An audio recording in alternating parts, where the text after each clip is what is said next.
Testing, testing. 1, 2, 3.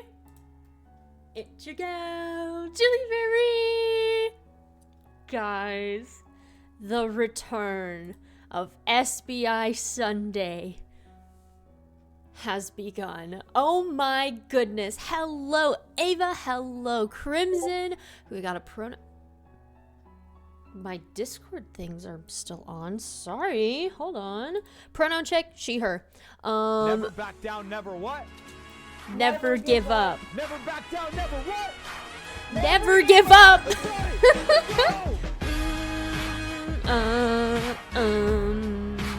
Ooh.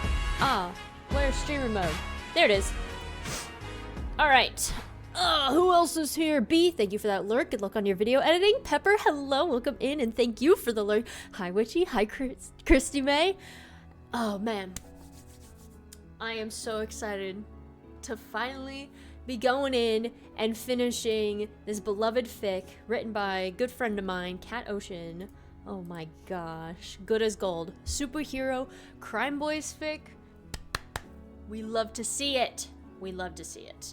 I was trying to remind myself of what had happened. Oh, hi Boop. Hello. I'm trying to remind myself about what happened in the fic the chapters before. Yeah. So, I will say, Crimson, on my VOD channel, there is a playlist. There's a huge playlist of all of my SBI Sunday things. Hold on, I'll just type it in real quick. And, you know, it's got my full readings in there. So if you ever want to go back and listen to those beginning chapters, feel free to hit those up. But I will give a short recap from what I can best remember from chapters 1 through 4. So that's what we're gonna spend the first 5 minutes of the stream kind of going over and waiting for everyone to pile in. But yes, good as gold. It is written by Your Eyes Look Like the Ocean, aka Cat Ocean _ on Twitter. Big fan of her works. We read one of her fics. Hi, Cat. Speak of the devil. OMG. Battling my PC right now. Oh my goodness. Fight that thing. That's Cat Ocean fighting her PC right now. But yes, so we actually read a fic of Cats last year. Last year? No, it was fall of 22. Witchy, thank you for the hydrate. Fall of 22, we read the infamous racing fic, Full Throttle. One of my favorite fics, one of Danny's favorite fics too. Super great fic. A truly accurate visualization. Fighting for my life, the internet is no bueno. No! Bestie, I'm so sorry. Spam hearts in chat for good Wi-Fi for Cat. I don't know if you remember the fic I was talking about the other day, but I just finished this. I saw you post that in my Discord, and I want to look through it before I go to bed. Hello, Clover. Welcome in. Yes, the racing one. Witchy, did I tell you about that one, or did you read that on your own time? Because holy cow, Full Throttle is definitely one of the... Okay, now homework. Good luck on your homework. Definitely one of the best racing SBI fics out there. Dude. Both? Yeah, that's right, you did. Oh, man. But yes, that is also on my VODs channel to listen to, or just go follow Cat on AO3. It's so good. Hold on, if I click this and I copy the link address and I paste it in there. Yeah, that link. Go click it. 3-year badge? Oh, I made it to the 3-year badge. This is sick. Hell yeah. Anywho, so, good as gold. Cat, make sure you correct me if I'm wrong on anything. So basically, this fic here is about CRIMEBOIS, Wilburson, Tommy in it, and they are brothers, obviously. And they are currently living in their own apartment. Tommy's getting bullied at school, and Wilbur does a lot of jobs to help, you know, pay the rent and stuff. And so basically, Tommy develops powers. He develops powers, and he feels bad because apparently their parents are villains who got arrested. So their parents are big no-nos, and so Tommy's like, oh no, I can't tell Wilbur. Even though Wilbur has powers himself and hasn't told Tommy that he is working as a hero, trying to, help pay bills and stuff. But Wilbur works in the superhero business with Techno and Phil, and also works a second job as a cafe person with Quackity. So, pretty cool. And so Tommy, who now is learning how to use his powers, is going off on his own, kind of like a vigilante, Spider-Man type beat. So his powers, he's got vines, he's got like flower power, I guess, in a sense of, shoot vines, grab things, make flowers bloom. Very, very C Tommy core. We love to see it. And so, Wilbur's power is flame, by the way. He has fire powers, which I think is really cool. I was about to say really hot to try and make a pun, but I didn't want people to take that out of context. So, some shenanigans happen. Tommy's like, oh, I want to be a hero. Can you teach me how to be a hero? Flame, just such a cool hero. We're gonna get a food before story. All right, sounds good, Christy. Go get your snacks. Yeah, guys, go ahead. While I'm doing the recap, go ahead, grab some water, grab some snacks, get a blanket, get nice and comfy. This one's gonna be a long stream, I think, so I'm excited. I have my water here, so basically Tommy Poison Ivy, basically, but without the poison part. So Tommy, gets rejected from Flame, because, they don't know each other's identities. And he's gonna be helping Tommy is basically pulling a Spider-Man, being a vigilante, helping out the heroes however he can, even though, Wilbur told him not to. So later down the line, Tommy follows this villain, or follows this announcement to the hero tower, and he stumbles across this new guy, this new character, who is an OC of cats. There will be no mention of, the D team here, because they suck. So new character shows up, and he basically, uses his powers on Tommy and tricks him into,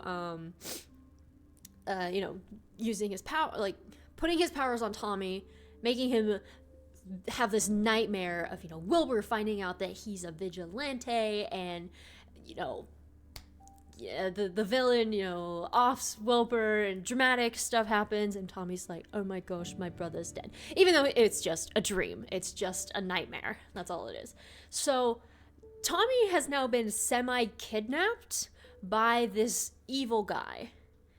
And Wilbur gets, the hero announcement, like, oh, wee woo, we got a baddie. So now I think that is basically the gist of what has been happening since we last read this a couple months ago. Kalebury, thank you so much for the follow. Welcome in. Hello. How you doing tonight? We just finished up the little lore recap on this fanfic that we're going to be reading. So, yeah. I'm excited to finally finish it. This is gonna be huge. Yeah. I love the energy. Oh, thank you! It's been so long, I barely remember half that stuff myself. Hey, that's why you got me. That's why you got me here. I got you. If nobody got Cat Ocean's back, yeah, bro. Guys, did you know that if Cat had 100 fans, I am one of them? If Cat has 10 fans, I am also one of them. If Cat has 5 fans, I am one of them. If Cat has no fans, I'm dead. I just know I'll fall asleep, but I don't care. Hey, that's okay, Boop. That's why we have the VODs channel, so you can always go back and re-listen and, read some other stuff, or listen to some other stuff I got over there. I am the Human Fanfic Podcast. Stop, Lamar. Hey. Oh my gosh. Oh man. But yeah, so subscribe. Touch grass? Anything for you, Kale.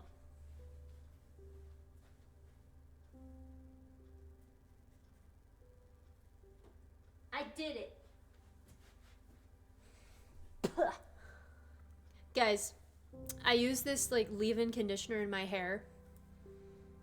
I love it so much. My hair just feels so nice. So if you ever just see me just like playing with my hair, it's just because it feels really soft right now. Yeah, so without further ado, I saw that and didn't know if we were going outside or what was happening. No, I got grass. I got grass right there. So, yeah. Without further ado, let's get into this fic. So, I think this should... Oh! Epic. Okay. I thought you were about to run on the door for this. No, I got fake grass for that. I got fake grass. I love rewatching your A3 readings when I'm working. Oh, that's so sweet. That makes me so happy to know that people are rereading those. All right. Volume and everything okay? I am going to... Do I need to... I should probably warm up my British accent a little bit. I didn't... I'm Tommy in it. Wilbur! And then Wilbur's like, Tommy in it. You are my brother, Tommy. Stab me with a sword, Phil. You know? I fall asleep to them all. Ah, that's so sweet. You guys are the best. / parasocial.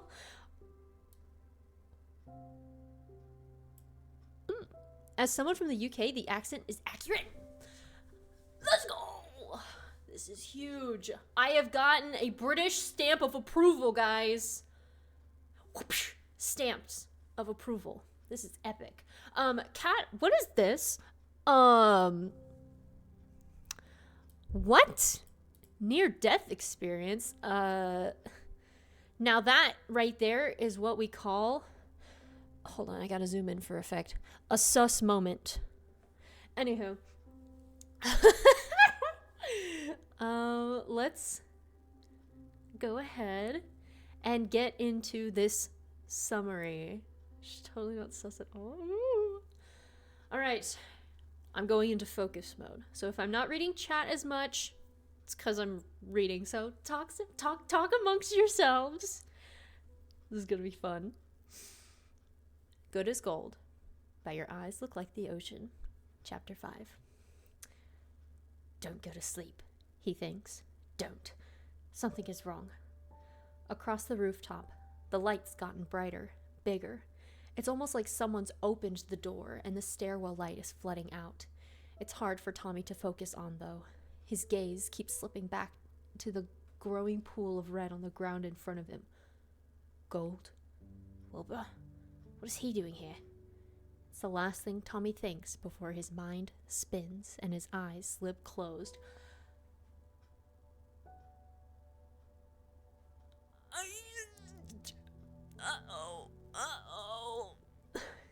Content warnings.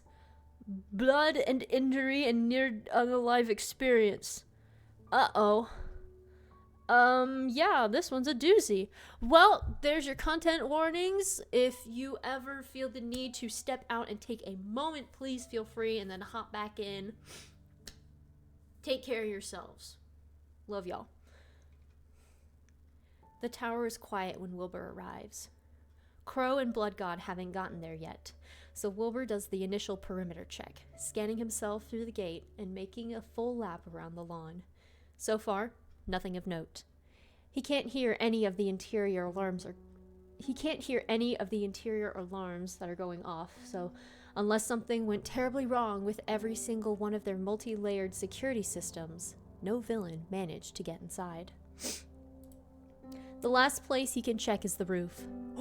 That's where the shit went down in the last chapter. By the way, I will swear in these streams because I want to be accurate with the author's writing, so... family-friendly stream goes opposite of family-friendly mode. The last place he can check is the roof. Wilbur has no way to fly up there like Crow, so he scans himself into the building and takes the elevator. While he's waiting to reach the top floor, he texts Crow and Blood God again. Flame to Crow and Blood God. Are you guys en route? I'm at the tower now. Already checked the perimeter. Now I'm heading to the roof. He taps his comm back off right as the elevator doors whoosh open. The last floor is a mess of storage mostly. There's a few offices, but mostly it's just costumes and masks. Plastic containers full of extra clothes and boxes full of shoes. Weapons are too high-tech to be stored here, and everything else is classified. This is about the only floor, besides the training halls, that Wilbur can get into without inputting a code, his fingerprints, and a sample of fresh DNA. Deftly, he weaves his way through stacked boxes and crates to the stairwell, and takes the stairs up to the rooftop exit. He's only been here a few times before with Crow. Crow likes heights. Wilbur's come to realize, which is pretty understandable considering his power is quite literally sprouting himself wings. He'll invite Wilbur up to the skyscraper rooftops for lunch or cool down after a fight by doing some couple high altitude loops around the city. Ah, that's so dadzo. It's one of Wilbur's favorite memories. Oh wait, I skipped a line. I'm sorry. Altitude loops around the city. Once, he invited Wilbur and Blood God, both here at midnight, to sit on top of the building and stargaze. It's one of Wilbur's favorite memories. Oh, that's so cute. Hello, Toby. Let's see. Right after the memory of bringing Tommy home to his apartment for the first time, and the day he signed the papers to adopt him. Crying. Silently, Wilbur thanks Crow again for pushing him to do something about him and Tommy's situation. Although he still hasn't talked to Tommy yet, they agreed to sit down later today. After Wilbur finishes this mission, goes to the diner to work opening shift and gets off for the rest of the day, they'll talk. Admittedly, he's a little nervous about it. Everything's been so tense between them lately, and he keeps saying the wrong things. What if he messes up again? But then he thinks about what would happen if they keep letting it build, never talking it out, and that's worse. Wilbur saw what happened to too many people during his stays in foster homes. He doesn't want him and Tommy to wind up like that. And they won't, because Wilbur loves Tommy, and he's going to apologize to him, and they're going to get through this, like they always do. Ultimately, it's that sense of hope that propels Wilbur up to the last few steps of the stairwell and through the rooftop doorway. It's that sense of anticipation that dies in his stomach immediately upon seeing gold crumpled on the ground in a puddle of crimson blood. Oh! And then it breaks there? You're kidding. Oh my gosh. So, the thing with my fic readings is that they are semi-live reactions, so, I'm reading all of this for the first time. I held off for months to read these last 2 chapters live. Listen, guys. I don't F around when it comes to SBI Sunday live reactions. Oh, man. Okay, we're on a Tommy POV now. Change the music. Get out of here. Need something semi-serious. Cat Ocean, how dare you XD at me? How dare you? It's okay. You can laugh. It's your fic. Tommy's not sure what being awake means anymore. He thinks he's asleep when Wilbur tells him his powers make him wrong, or worthless, or terrible. But he can't be sure until Silver Mask snaps him out of it. There's always those brief reprieves. Silver Mask, who he's learned actually calls himself Nightmare, momentarily drags him back to reality, or what Tommy's pretty sure is reality, before sending him into another scenario, another dream, another nightmare. In every single one, Wilbur is there. In every single one, Tommy fails him somehow. What about Flame? Nightmare asks at one point, in one of those brief in-between moments. Where is he? Why don't you dream about him? Tommy, still woozy and in a panic from the last dream, shrugs weakly. Don't know. Well, try to. I'm trying. That's the last thing he remembers before bone-deep exhaustion wins and he passes back out. The last dream is one of the worst. In this one, Tommy's not on the roof anymore. He wakes up in his and Wilbur's apartment, on the couch, and for a single second he thinks maybe all of it was a dream. Maybe he's been asleep in bed this whole time and none of it happened. Then Wilbur walks in with the suitcase, and all of his thoughts of being asleep, of this not being real, disintegrate. Where are you going? Tommy asks, sitting up and rubbing his eyes. They're sticky for some reason, like he's been crying. Where am I going? Wilbur asks. He scoffs and shoves the suitcase across the floor to Tommy's side. Tommy sighed. This is yours. Remember? I told you. Told me what? Wilbur rolls his eyes and starts to walk to the front door, but Tommy jumps up and stumbles in front of him, wincing as his legs tingle. They must have fallen asleep. Wilbur frowns. Get out of my way and grab your suitcase. No, answer me first. You told me what? Don't act stupid. I'm not! Tommy glances at the suitcase again. There's a tag looped around the handle, but he can't read it. Every time he tries, the words blur and shift. It makes his head ache. Eventually he gives up and turns back to Wilbur, just in time to see his brother heave a sigh. I told you if you kept getting in trouble at school, I'd toss you out like all the other families. Remember? I told you I wasn't any different. What? Oh my gosh, I'm about to cry. Tommy's eyes widen. I thought... You weren't serious though, were you? Wilbur laughs humorlessly. He gestures back at the suitcase. What do you think? For a second, Tommy feels blank, eerie nothingness. He stands there, frozen, staring into brown eyes that used to look so warm, used to look like home, until his eyes sting and he physically has to blink. Then the whole world crashes down around him. He feels like he's burning and freezing simultaneously, like he's been thrust into outer space, vast, dark emptiness on every side. In his mind, he sees his first memory of Wilbur, gentle, smiling, holding him close. Then his brother's face changes. He drops him and Tommy finds himself in free fall. Wilbur, he murmurs, pleading, but it's too late. Tommy, you've been causing problems since I took you in. Did you really think I'd keep putting up with you?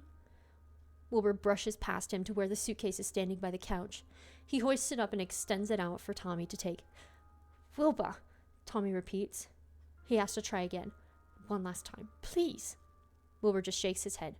Go, he says. Where? Tommy thinks, staring at the luggage tag again. Where am I supposed to go without you? In what universe do I exist without you by my side? The tag won't tell him.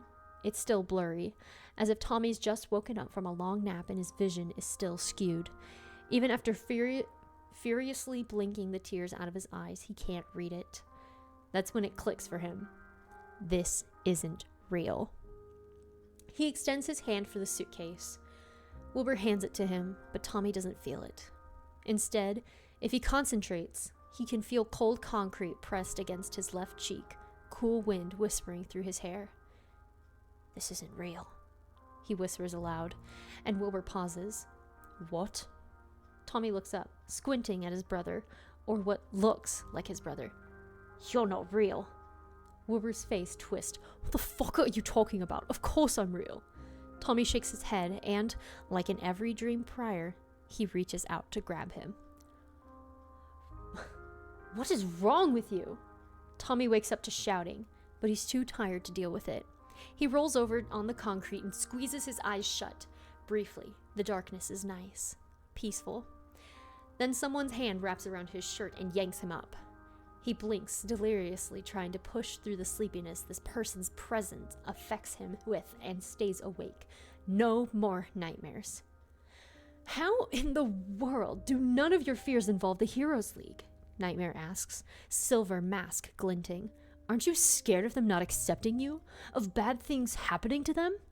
Of course I am, Tommy thinks. He'd cry on top of a building about that just yesterday, but the heroes are nothing compared to Wilbur. Oh, Wilbur is who he's doing this whole hero business for. He's the only one Tommy really wants to see him as good. When Tommy doesn't answer, Nightmare tightens his grip on Tommy's hoodie. Tell me who they are, he demands. Tell me something, anything. I know you know things. You have to. You've been hanging around them for weeks now, and they still haven't arrested you. It has to be because you know something important. Through the exhaustion, Tommy shakes his head. He reaches up and pulls down the bandana around his mouth.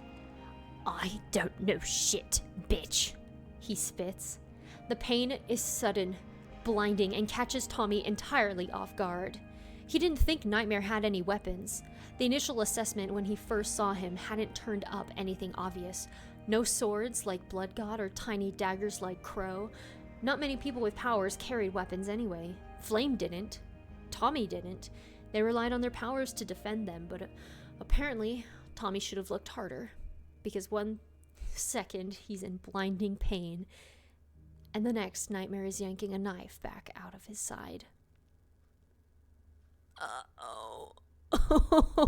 Uh-oh! Tommy! Nightmare shouts. Tommy can barely hear him through the adrenaline rushing in his ears, the panic coursing through him as his side burns. No. He manages to get out, right before a second shooting pain tears through his side. Oh my gosh! He just got stabbed again. Bro, what? He screams. Stars flash in his vision as Nightmare pulls the knife back out, and Tommy has to remind himself to breathe. What the hell? How did you get inside the tower? Is there a bypass code? Tommy, even through the pain, sputters a laugh. Like I knew that. I can't get in that tower either, bitch. Seems like we're in the same boat. For a second, he thinks Nightmare is going to kill him. He waits for the final blow, the one that'll go straight through his heart. Instead, Nightmare lets him go. As Nightmare backs off, the exhaustion that'd been weighing Tommy down slowly trickles away until there's only a little bit of it left. Only enough to signal that something has gone wrong. He keeps himself sitting, even as his side aches and sweat starts to bead at his forehead. Fucking useless. You're just a civilian. No wonder Flame refused to train you, refused to tell you you were good. Nightmare shakes his head, and Tommy blinks, surprised. You know about that? I saw all of it, Nightmare admits, turning back to Tommy. He cocks his head subtly, and when he speaks, Tommy can hear the mockery in his voice, even with whatever mechanism is altering it. Don't worry, though. I won't tell anyone. And I doubt you'll tell anyone about me, right? We could bring this little interaction to the grave. He chuckles, and Tommy's hit by a sudden wave of lightheadedness. He lowers himself to an elbow, carefully gripping his injured side with his other arm. Nightmare says something else before he leaves, but Tommy doesn't bother listening. He's too busy gritting his teeth, vision spinning as it catches on the puddle of red collecting on the ground under him. If he thought before was bad, this is worse.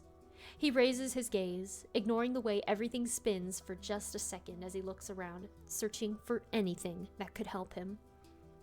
There's not much. The door to the stairwell is halfway across the roof, and even if Tommy had the energy to get up, he doesn't think he'd make it there without passing out. The ledge is close, but the Heroes League, if that's really where he is dozens of stories tall. Even if he screams for help, it's doubtful anyone will hear him, especially at whatever time it is. The sky's still dark and speckled with stars, so if he has to guess, it's still night. If he had his phone, he'd call Wilbur, even if Wilbur is halfway across town and couldn't get here in time at least Tommy could hear his voice one more time. Say goodbye. Apologize finally for being such a shitty little brother. But his phone's at home on his nightstand, and Wilbur probably won't find out what happened to him until morning. Memories of Wilbur he'd seen in nightmares and illusions surface, angry about Tommy's power, shouting, but Tommy pushes them away. He can't think about that now. Not while he's literally dying. Oh my gosh. Grunting, he carefully pulls his palm back from the wound. The womb? Whoa, the wound. Excuse me. It comes away dripping red, but he tries not to think of that as he sprouts a tiny, frail vine from his palm.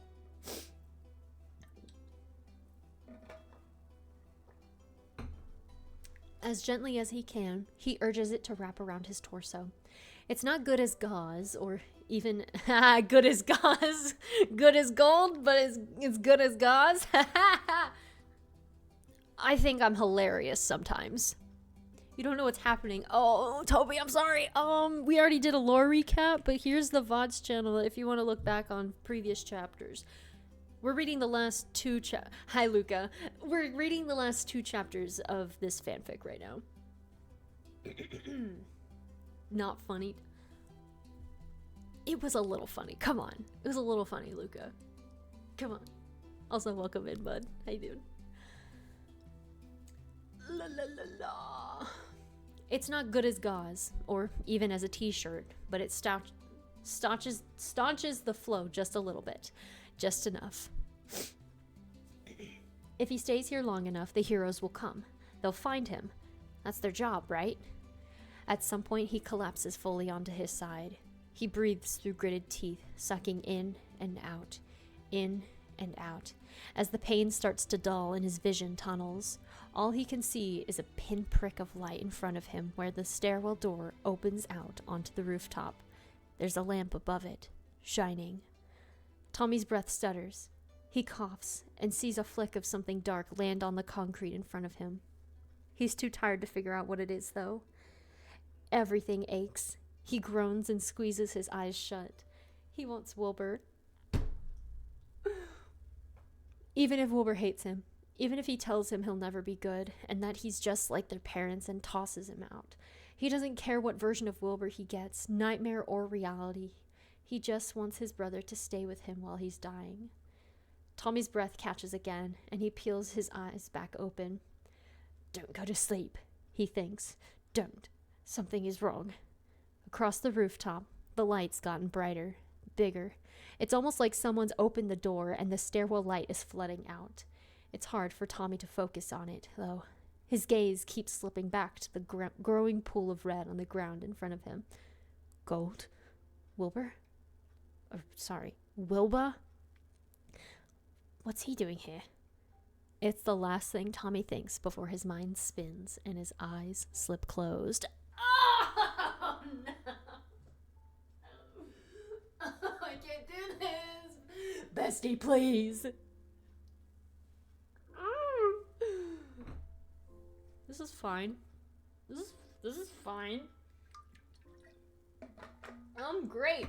This is great, actually. I'm #thriving. Oh my gosh. Actively sobbing. Dude. Me right now. I bet Kat is just laughing at us right now. She's just looking at her computer going, I make people suffer. Literally me while writing that. This is fine, dog on fire meme. Gosh. Please. Why is the boy going through this? Because angst, you know? We need some problems to occur, and then maybe these boys will finally make up and talk their issues out. Literally, one of the main tags of this fanfic is CRIMEBOIS miscommunication. Like, that should be its own genre at this point. Yippee! It should be its own genre at this point. Oh my gosh. Whoa! Alright. Whoa! Excuse you. Stinky. Oh, okay. I gotta put on my dramatic angsty voice for this one. Oh my gosh, this is gonna hurt me.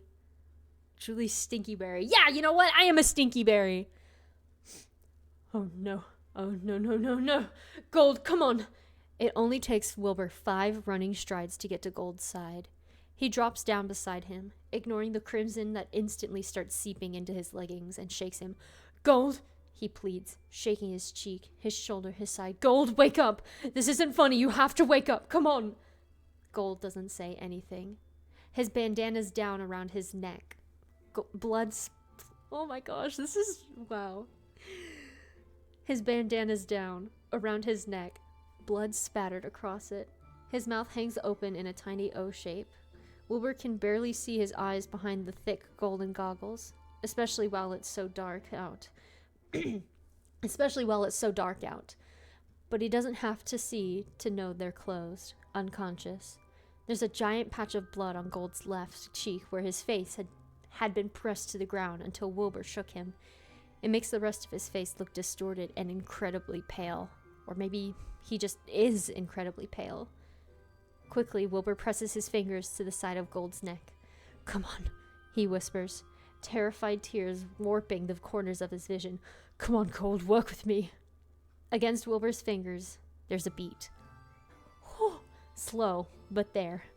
He's still alive. Wilbur breathes a sigh of relief and moves to inspect the wound. Gold's wrapped vines around it, but they're not his best. Weak, scrawny, already withering stems barely hold him together. The wound underneath looks terrible. Bad enough that Wilbur knows without even trying that he won't be able to cauterize this one. Wilbur whips his jacket off, placing it on the ground as he reaches for Gold. The moment he lifts the vigilante's shoulders off concrete, Gold groans. Wilbur shushes him quietly, pulling him into his lap. Oh my gosh, I'm gonna cry. "Shh, it's okay. You're okay. I'm sorry if that hurt. Stay awake, okay?" Gold's head lolls against Wilbur's chest. "Wake." "Yes, stay awake. Eyes open." With the hand that isn't frantically clutching Gold, Wilbur raises his comm. The moment it flickers on, he directs, "Call Crow."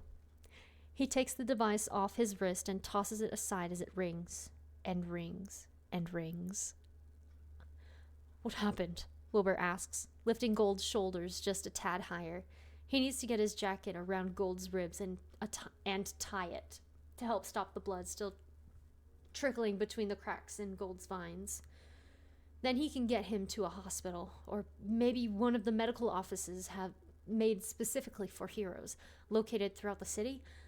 They're private. Usually someone's apartment that the heroes choose to crash at, but Wilbur can't think of which one is closest. Puffy's? Sam's? I hear Gold, and I just think of Stay Gold from The Outsiders, and I'm sobbing. I've never heard of that, but slay. Gold's head droops again, and Wilbur swears, "Gold, eyes open, remember?" He presses the thick part of his jacket to the wound, then wraps the sleeves around Gold's torso twice and knots them. Gold whines, wriggles, tries to get away, but he's barely clinging to consciousness. He can't get far. "What happened?" Wilbur tries to ask again, hoping to keep him awake. "Who did this?" "Gold, come on, please." "Wilbur?" Oh my gosh. Oh no. Oh no. Oh no.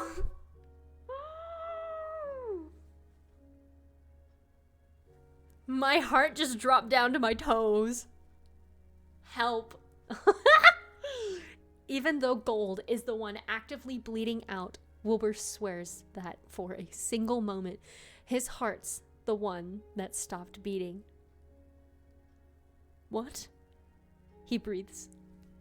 Gold twists his face further into Wilbur's chest, nose scrunching in pain. "Will, I'm sorry." Gold's shoulders hitch, and it takes Wilbur a moment to realize it's not because of the pain. It's because he's crying. His tears are getting trapped in the goggles where Wilbur can't see, but the way his back shakes as a particularly brutal sob racks through him is telling enough. "Gold," Wilbur whispers, pressing his hand more firmly against the jacket's padding as something slick and terrible sinks down into his stomach. settles there. Had Gold found out his identity? Or is this? I'm sorry, Gold repeats breathlessly, blubbering. Try to be good, Wilbur. He coughs weakly, and Wilbur tilts the boy's face to the side, letting him cough up the blood in his mouth so he doesn't choke before turning him back. My name's not Wilbur, he tries, hoping against hope that he's wrong, and Gold will move past it. Maybe he knows someone else with the same name, and this is all just a coincidence. Maybe the gut feeling Wilbur's been getting every time he sees Gold recently is wrong, and this isn't about to turn into a scene straight out of his worst nightmares. Gold blows a breath between his lips that might have been a laugh under different circumstances. Don't fuck with me now, Will, he sniffles. I'm trying to apologize. Tommy, Wilbur whispers, barely audible, so quiet, in fact, that Gold doesn't even hear him. The kid rambles on, slurring terribly. Didn't mean to punch it at school, but he called you villain and said something wrong with you and me for growing up with you, and we're just like our parents. Sorry for being a problem, though. I love... Oh, no. You know that cat that just goes, no. That's me right now. I'm gonna... Oh, you kidding me, right? Meow. Oh, no. Gold rolls off, head tipping dangerously, and Wilbur hurries to tap his cheeks. No, come on, stay awake. You can't be... Tommy? Gold sighs, but it comes out more like a wheeze. His breaths are far too shallow. Wilbur doesn't even have to look at him to know. He can feel the boy's chest rising and falling in his lap. Terribly sporadic. Crow still hasn't picked up the phone. Phil's pick up the phone! What are you doing? Please, Wilbur says, tears overflowing as he clutches the boy to him a little tighter. Please don't do this to me, Gold. Don't be fucking with me. Not about this. Not... Stay awake, Gold. Look at me. Gold doesn't respond. Weight growing heavier in Wilbur's arms. Wilbur can't tell if he's awake or not. He can't see his eyes, can barely feel him breathing. Heart pounding. He makes a split-second decision. He reaches down, takes hold of Gold's goggles, and with one last whispered apology, carefully slides them off. Collected tears trickle out, spilling down the side of the boy's cheeks and leaving ruddy trails on the left side where all the blood's dried. Wilbur, with shaking hands, carefully wipes them away, revealing dusty freckles, pale skin, the face he'd watched mature from a baby to 15 years old in what felt like the blink of an eye. He'd seen this face cry at Disney movies, seen him laugh so hard milk squirted out his nose at the dinner table, seen him angry and tired and terrified and annoyed, ecstatic and nervous and so happy he couldn't sit still. Tommy, he whispers, voice breaking as he brushes a hand down the side of his baby brother's face. Tommy, even unconscious, tips his face into it.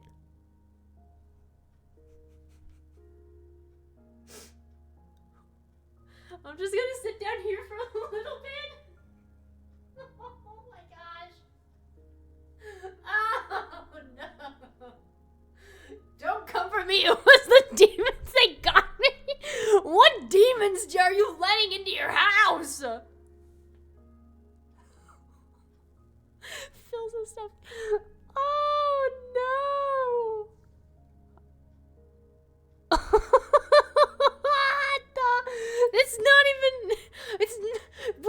We're only halfway through this chapter.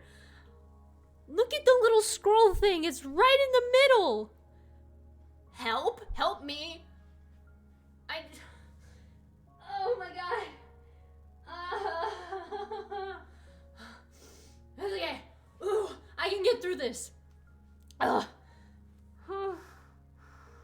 Oh, this is just, oh man. Whew. I can hear the sadness in your voice. Yeah. Yeah. Never back down, never what? Never give up.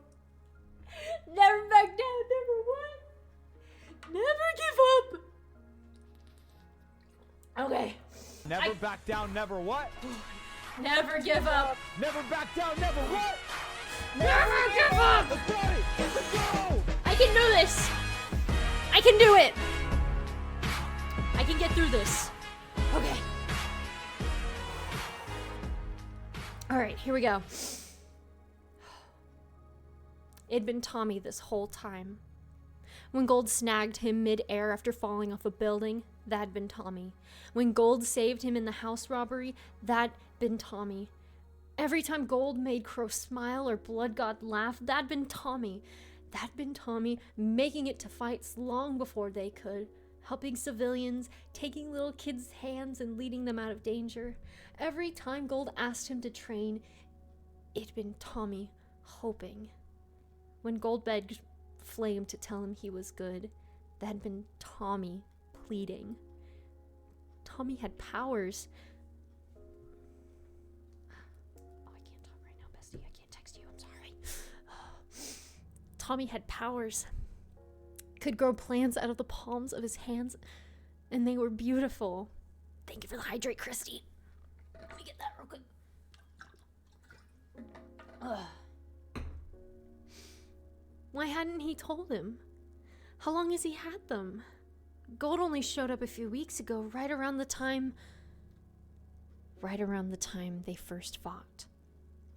Wilbur looks over the mess of blood and shriveled plants his brother's been reduced to, and sobs. He rips both of his masks off, uncaring who sees his face when his little brother is in his arms, dying. Oh.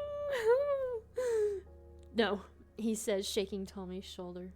There's no response. No, Tommy, I'm so sorry. Wake up, please. Wake up. I didn't mean anything I said when I was angry. You're not a problem. You're perfect. I love you so much. So much. Please, please, Tommy. He presses his lips to Tommy's forehead, tasting blood and sweat and concrete dust. But it doesn't matter. Tommy doesn't respond. We got a small chat outside with a baseball. Whoa, let's not actively threat our author, please. Put a /J behind there, Crimson. Oh my gosh. Not mad, by the way. Just don't want anyone to take anything too seriously. Anyways. Cat's paying for all of our therapy. Who agrees? Me. I say so. Oh my gosh. I'm like physically reacting to this. Is anyone else like physically like, you know? Oh my goodness. Wilbur slipped. Oh my gosh, the hiccups help. Oh, I'm making everyone have the giggles during this hard time. We appreciate you. Need a little lighthearted humor from all this pain to contrast. Wilbur slips his hands under his brother's back. He's about to hoist him to his chest and book it to the nearest hospital, not giving a damn about the civilians they're learning either of their identities, when someone else lands on the roof beside him. Is it Danza? Oh, it's Technoblade! Even better! Flame, Blood God says, and Wilbur whips toward him. Help me, he gasps. Please, please help him. To Blood God's credit, he only stares at Wilbur and Gold's uncovered faces for a second before coming to help. He drops to the ground beside them, taking in the damage. What happened? I don't know, Wilbur sobs, shaking his head.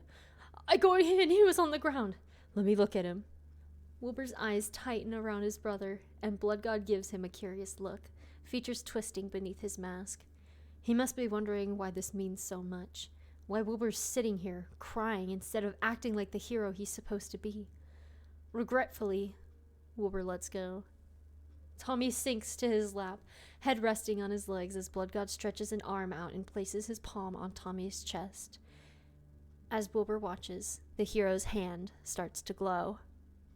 Glowing red tendrils stretch out along Tommy's body, slinking out from his heart and into his neck, his arms, his legs.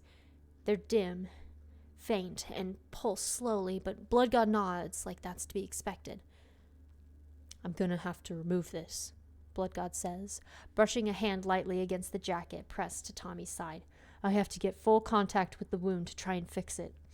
There are vines underneath, Wilbur explains hoarsely. Gold made them, I think, to stop the bleeding. Bloodgod shoots him another curious look, but all he says as he starts undoing both Wilbur and Tommy's work is a simple, "Do you know him?" He could say no just as easily as he could say yes. He could lie. He could say yes, but leave it at that. Bloodgod wouldn't push, and Wilbur knows that. He doesn't have to admit what gold really means to him. But he does anyway. Wilbur nods, wiping slick tears from his chin with a blood-stained hand. He's my brother, he whispers.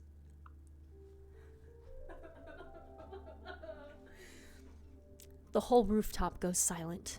In the distance, cars honk and tires roar, but up here, the only sound Wilbur hears is Bloodgod snapping the last vine before pressing his hands to Tommy's wound. It's worse than Wilbur thought. The wound is red and angry, purple bruises smattered around the edges. It makes his vision swim to look at and reminds him of the time Tommy found him in the bathroom with bruises coating his side. It'd been his first year as a hero, and he had a particularly rough go with a mugger. When he got home, all he wanted to do was put some ointment on it and go to bed. But then Tommy saw him.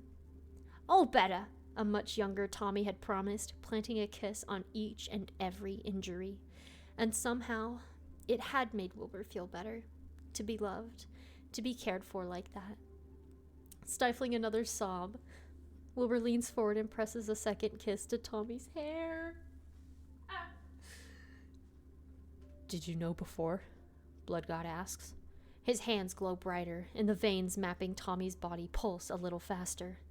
Wilbur shakes his head.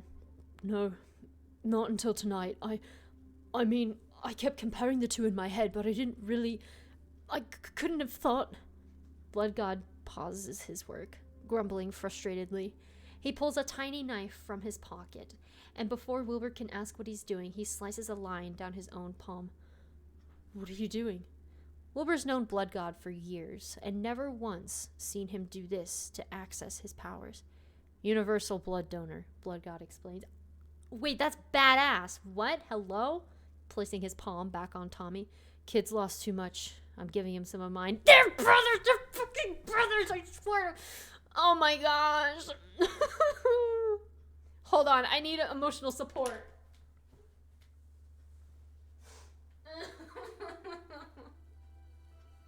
Okay, I'm back. Let's do it. Oh, okay. GG Techno being an O-Blood type is my favorite piece of lore. Oh, that's beautiful. That's beautiful.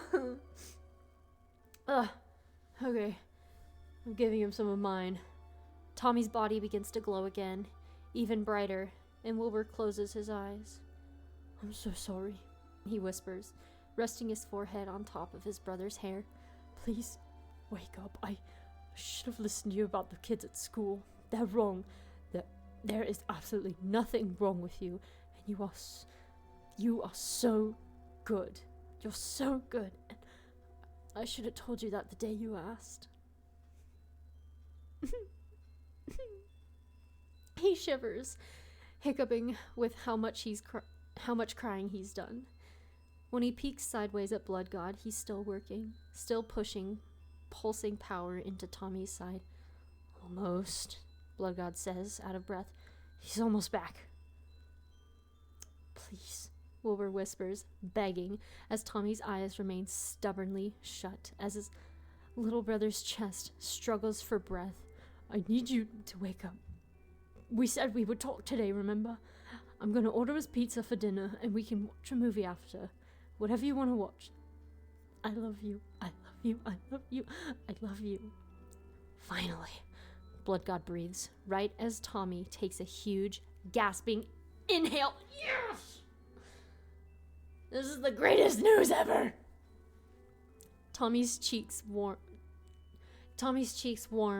his whole body twitching as whatever Blood God just managed to do sweeps a rush of power through him.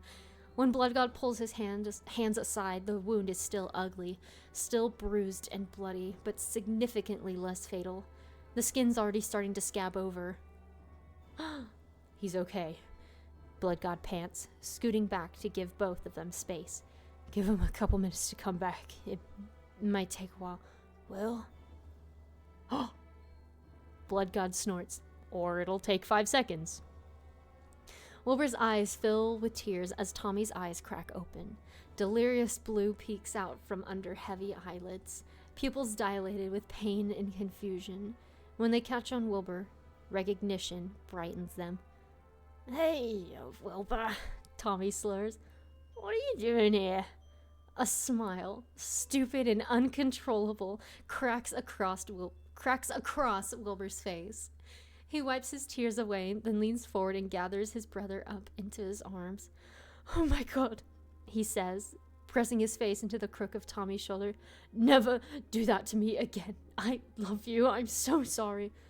Well, Tommy mumbles, don't be such a sap. Wilbur laughs tearily. He squeezes Tommy tighter before pulling away, studying his little brother's face. He looks exhausted, but that's probably to be expected after nearly dying.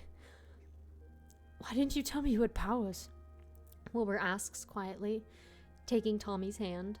It's the same one that must have sprouted vines Blood God tore away, because there's a tiny shriveled marigold poking out of the center of his palm! Oh my gosh! It disappears the moment Wilbur grabs hold, retracting back under the skin. Tommy's small smile fades. This is really you? He asks. Not a dream? Wilbur frowns. A dream? Tommy's eyes flit to the side. They catch on Blood God, who gives him a polite smile, then continues in a frantic search around the roof. I need something I can read. Quick, do you have... Quickly, Wilbur snags his comm off the ground. It's long since stopped ringing, but the screen stayed on Crow's messages. He turns it to show Tommy. Tommy's eyes slide across the messages slowly, taking his time. As he gets to the bottom, they start to water. You're real, he whispers, turning teary eyes onto him. This is real. Of course I'm real. Why wouldn't I be? And you don't hate my power? What? No, I love your power. A tear leaks down Tommy's cheek, streaking blood with it. But Mom and Dad have powers, and they left us because of them. Left you. Are you leaving? Tommy hesitates. Not unless you don't want me to stay. Why on earth would I not want you to stay? For a second, Tommy just lays there, staring at Wilbur with his brow pinched, eyes wide, as if he can't believe what he's seeing in front of him. Then he sniffles and reaches up to rub his eyes. Wilbur, how the fuck were you messaging Crow? Time for some more revealing things. The angst is back again, screaming at my pillow. Oh my gosh. Hi, Kim! Kim! I've been crying for 7 hours! No, how long have we been streaming? We've only been streaming an hour. Okay. Yes, it is SBI. Yeah, Techno's just here, like, standing. So basically, Tommy had a near-death experience, but now he's okay. So everything's fine, but just the whole build-up, oh my gosh, it was amazing. Amazing. I had to get both Techno plushes to console me. So take with that what you will. We're gonna finish this chapter. We're getting close. Who knew nearly dying would make you so tired? Tommy scrubs at his face, trying in vain to reorient his brain with where his body's at. He knows he's on the roof still, and that Wilbur's here. Blood God is too, sitting a couple feet away with his legs crisscrossed under himself. Tommy doesn't remember him getting here, but he figures there's probably a lot of stuff he doesn't remember. His head's still spinning a little, and it's hard to think clearly. He had to concentrate to read the little bubble messages on Wilbur's screen. The ones talking about meeting up, a question, where are you, and 3 more single question marks sent after that. All sent to a contact named Crow. Crow. That's Philza, by the way. Not like Mum's a Crow from TGP, the Golden Phoenix. Yeah, he was totally making out with Kristen that whole time. Techno's gonna join us. Here he is. Too busy kissing his wife. Get a personality, Phil! Always with the wife! Did y'all see that Sorry Boys part? Yeah, I just quoted Sorry Boys. When he first read them, he'd been too worried about this all being another one of Nightmare's tricks to really pay attention. But now, as awareness slowly bleeds back into him, he realizes something doesn't quite fit. Wilbur doesn't know Crow. Wilbur stammers. Not me stammering in real life. Oh, Wilbur stammers. He glances in Blood God's direction. Tommy's gaze sinks to Wilbur's shirt. It's ashy black, with brilliant red and gold streaks that shimmer in the early dawn like fire, like little trails of glowing lava. Flame? Wilbur smiles guiltily. He unclasps his hand from around Tommy's, and Tommy watches in stunned fascination as his brother lights a tiny flame in the center of his palm. Oh my gosh, just like that new Sorry Boys episode with Wilbur being a freaking night thing and he has a psh, that just came to mind too. Another Sorry Boys reference. He lets it hover for a moment, light dancing across his face before extinguishing it. Did you really think... Did you think you were the only one of us with powers? Wilbur asks. Wilbur is Flame. Flame is Wilbur. Tommy's brain spins as he slots that information in with everything he's witnessed over the past 2 weeks. Oh. The hero he saved from falling off a building, who claimed he always had everything handled, that was Wilbur. The brother who said he burned himself on a stove, who constantly overworked himself to try and take care of Tommy, that was Flame. They'd been one and the same this whole time. You didn't really burn yourself on the stove the other night, did you? Tommy asks. Wilbur winces. No, Nemesis got me with her thorns. I was fixing myself up in the bathroom. And when you were gone that day in the apartment? Hero duty. I'm sorry. Tommy shakes his head, reeling as more pieces fall into place. I found you as Flame. You were fighting Jester and I caught you when you fell. I just got my powers. A tear trickles into the corner of Wilbur's smile. I really did have that fight handled, you know. Oh, sure you did. Wilbur's smile widens like he's going to laugh, but then it wavers. His voice breaks on a sob. Tommy, I'm so sorry. I've been an asshole. I should have listened to you when you tried to tell me what happened at school, what those kids said. I told you about that? Tommy asks. He racks his brain, but the last thing he remembers with absolute certainty is Wilbur telling him to stay awake. Something about keeping his eyes open. He tried to, he really did, but the exhaustion was impossible to escape. Wilbur nods, wiping at his eyes. A little. You were really out of it. Called me Wilbur even with my voice changer on. I wanted it to be you, Tommy says quietly. Before I passed out, I was hoping you'd find me. I didn't want to die without saying goodbye. Wilbur Never sniffed. back down, never what? Never give up! Never back down, never what? Never give up! Let's go! Let's go! Oh. Let's go. Let's go. Yeah. For the people in chat that needed that. Okay, got you. I'm like, what are we never back down in for?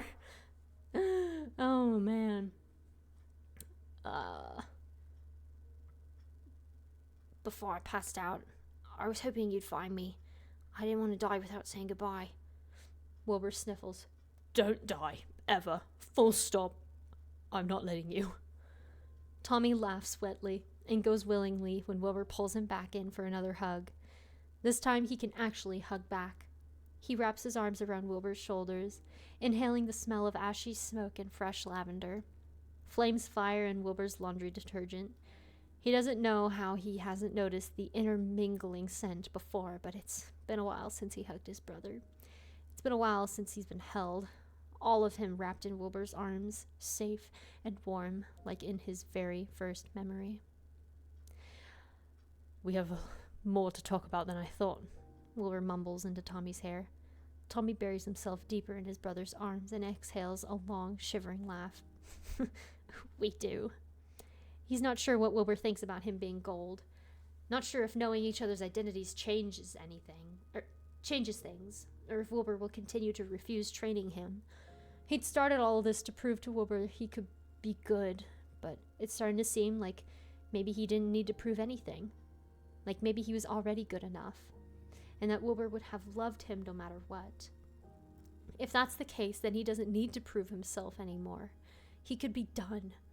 But over the past 2 weeks, he's fallen a little in love with being a hero. He likes helping people and fighting villains and working with Flame's team. Even after what happened tonight, he doesn't want to stop. Maybe take a break, recover a little, but Nightmare is still out there. Tommy wants to help catch him. There's a new villain, he murmurs into Wilbur's shoulder, catching eyes with Blood God. Calls himself Nightmare. He's dangerous. Really dangerous.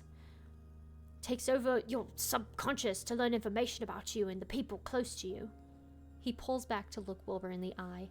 His brother is puffy-eyed and snotty, a complete wreck, but Tommy can't be much better. He can feel where the blood's sticking to his face. He continues, He knows I know you now, and knows both of our names. He might even know where we live because of one of the dreams took place in our apartment, but I'm not sure. It was only the inside. He was trying to get information out of me about the heroes. Thought I knew something important, and that's why you guys weren't turning me in, but I didn't. I just wanted you. And when I wouldn't cooperate, he got mad.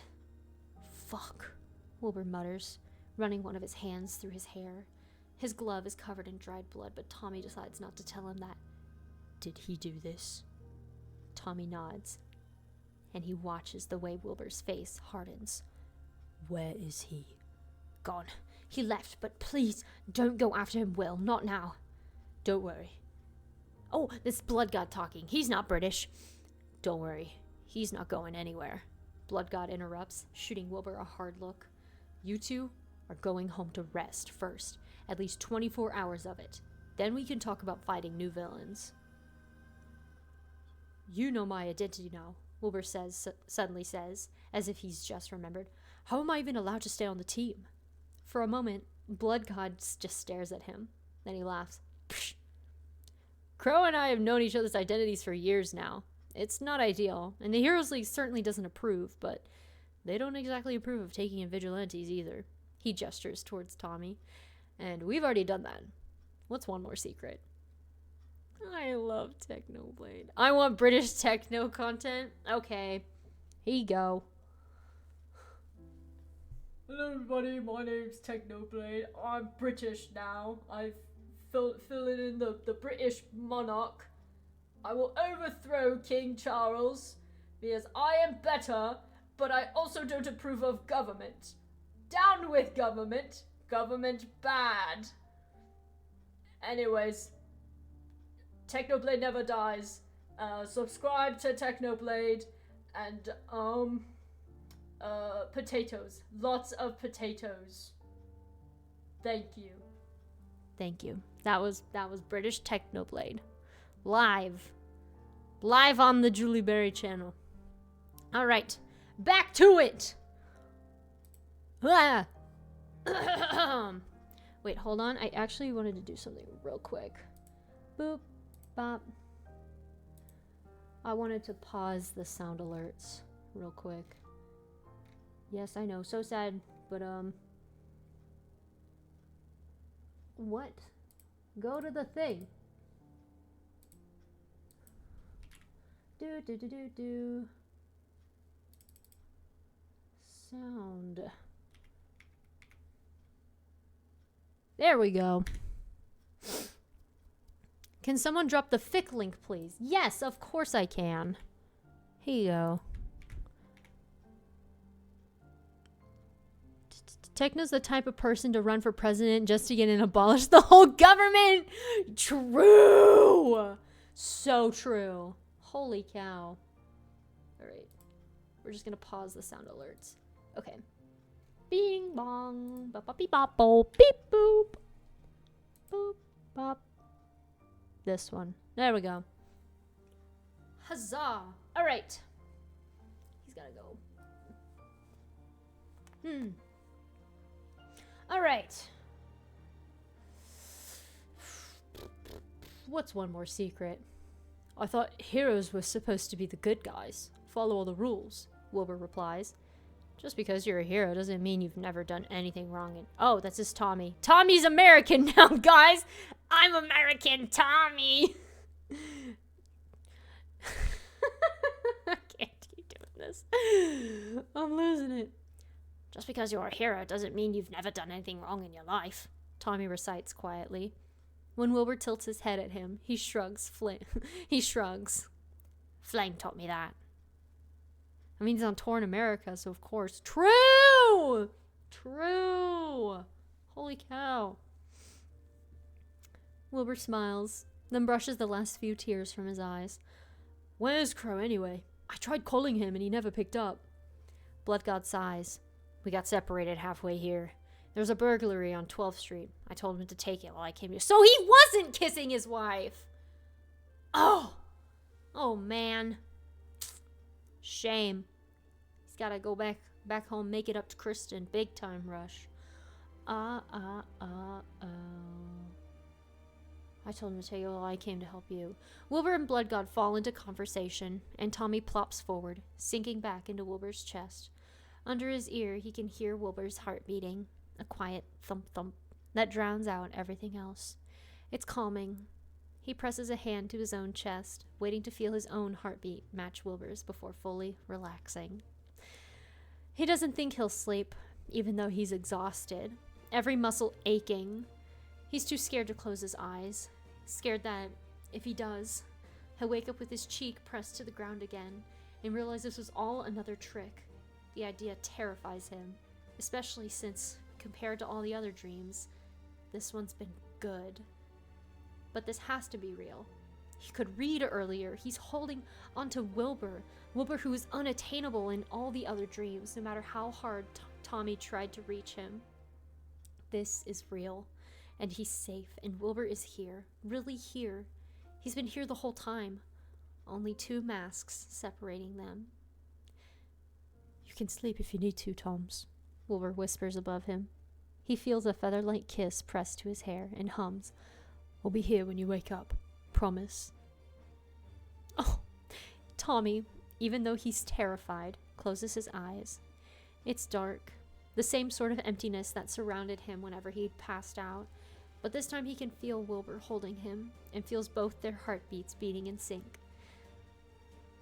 I'm sorry we've been fighting so much, Tommy whispers, yawning. Me too. Wilbur's arms adjust, cradling, and without thinking about it, Tommy sprouts a vine from his hand. He takes a peek at it right before closing his eyes again, and finds a single morning glory. Its petals turning toward the slowly rising sun. Tommy closes his eyes, and for the first time that morning, he does not dream. That was such a good chapter!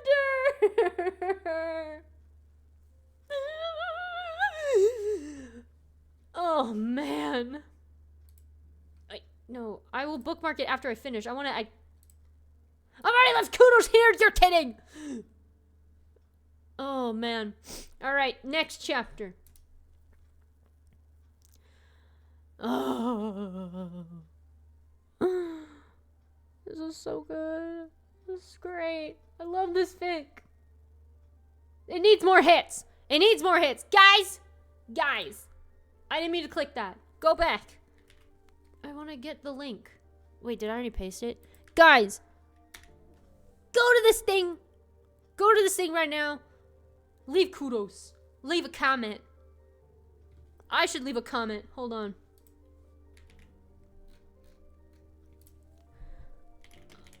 I'm in a lot of pain right now. It's good pain. But good God. Good God, cat.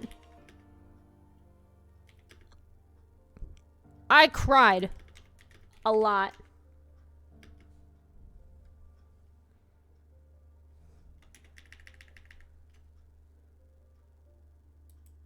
I'm in a lot. I didn't even finish it. Pain. Right now. It's good pain. But good God, cat. I cried a lot. Comment. Leave comment. Cuddle and cry with Technoblade. It's my favorite part of SBI Sunday. Mwah!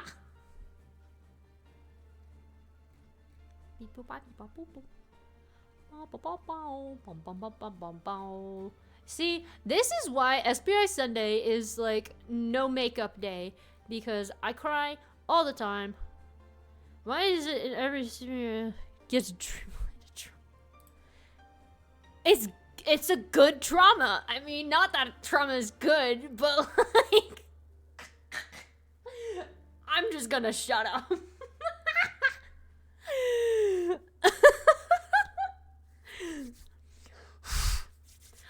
like sleeping, like dreaming. Not the person. Nana's going in the quote. No! Guys, please don't cancel me. I'm just a girl. I'm just a girl who's trying to read fics to people. Chapter 6. Wilbur sat down on the bed. I almost watched you die to one, Tommy. I can't teach you to fight, knowing that something like that might happen again. You're my little brother. And you're my older brother. I still let you do this, knowing what might happen. Knowing what it feels like to hurt. That's different. It's not.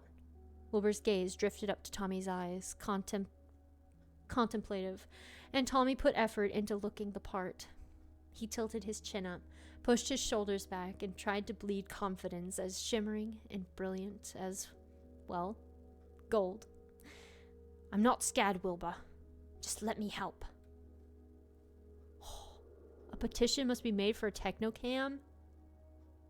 Go for it. Go for it. E.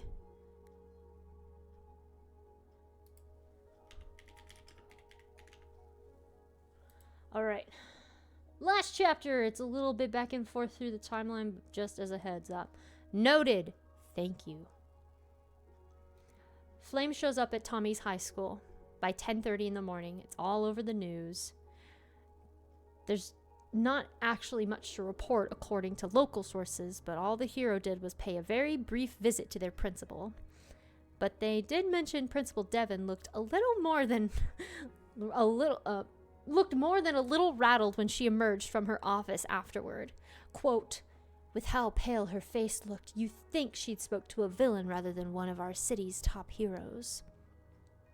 Tommy finds out about the visit closer to 11 o'clock, which gives him plenty of time to come up with an attack strategy before he gets home. He climbs the fire escape rather than their new apartment stairs and shucks his backpack off on the landing outside their window. Over the past 2 months of living here, he's learned his brother has a very serious and life-threatening case of never fucking locking the living room window, so he doesn't even have to pick a lock to open it. He just slides the glass up and summons a vine to his palm and ducks inside. Wilbur! He hollers. Wilbur, curled on the couch with a bag of Cheeto Puffs, the best chip ever, You're so based, Wilbur shrinks back, nervously eyeing the petunias blossoming in Tommy's hands. Tommy, we can talk about this, can't we? We can be mature, responsible, civilized. Hey! Tommy snickers as his vine snags Wilbur's Cheeto bag and yanks it away from him. The next vine goes for his brother's wrist, grabbing it and pinning it to the back of the couch. Tommy! Tommy just laughs, rushing across the floor to dive bomb on top of his brother. Wilbur lets out an oof as Tommy's knees collide with his stomach. You've done it now, Wilbur says, and a second later, Tommy's screaming and retching back as Wilbur's fingers dig into his sides, tickling. You came into my fucking school, Wilbur! What the fuck did you... Wilbur shoves his fingers into the ticklish space between Tommy's shoulder and neck, and Tommy retaliates with a slap of vines against the back of Wilbur's head. Wilbur laughs. Is that the best you can do? He taunts, and Tommy spots his opportunity. While Wilbur's distracted, trying to yank his hand out of where Tommy squished it between his shoulder and cheek, Tommy shoots another vine from his palm and wraps it around his brother's ankle, and with a swift tug, Wilbur goes toppling off the side of the couch to the floor, where Tommy quickly pins him with another vine over his chest. Give up! He shouts, breathless and laughing. Wilbur exhales, rolling his eyes and putting his hands up. You're so lucky I don't use my fire powers in the house anymore. It's not true. I saw you start the stove with them yesterday. It wasn't working. What else was I meant to do? Put in a work order like normal people do. Just normal people think, just a liar in silence. Anyways, that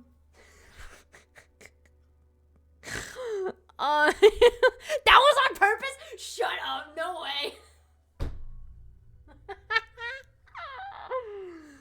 Oh my gosh. What the way? That's so pog of you, Cat Ocean. Holy cow.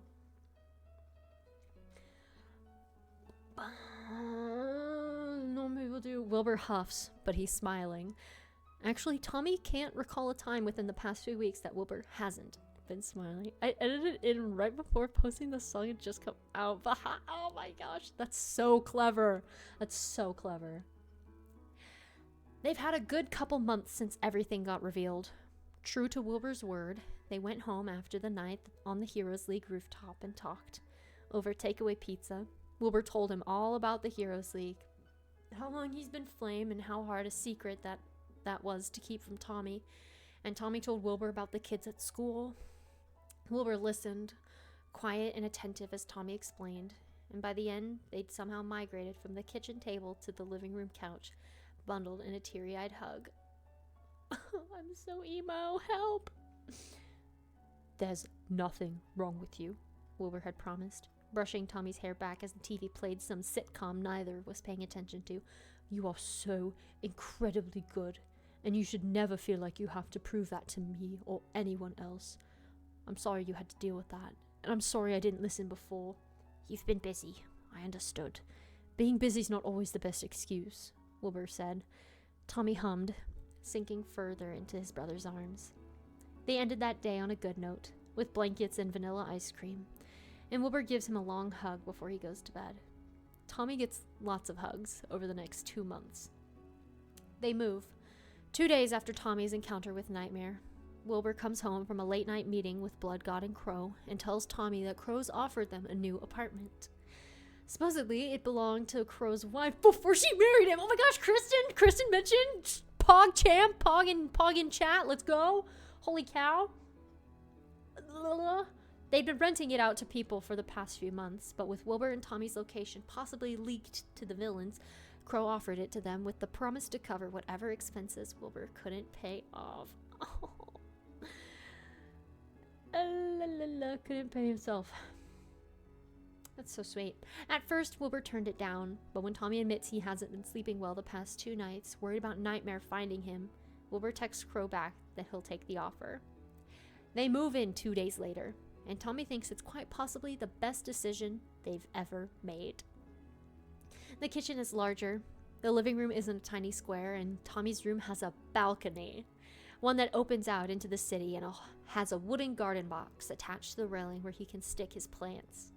The new apartment's also incredibly close to the Heroes League, which is convenient for both of them. Or for them both. Especially after Tommy joins the trainee league. He joined! Oh!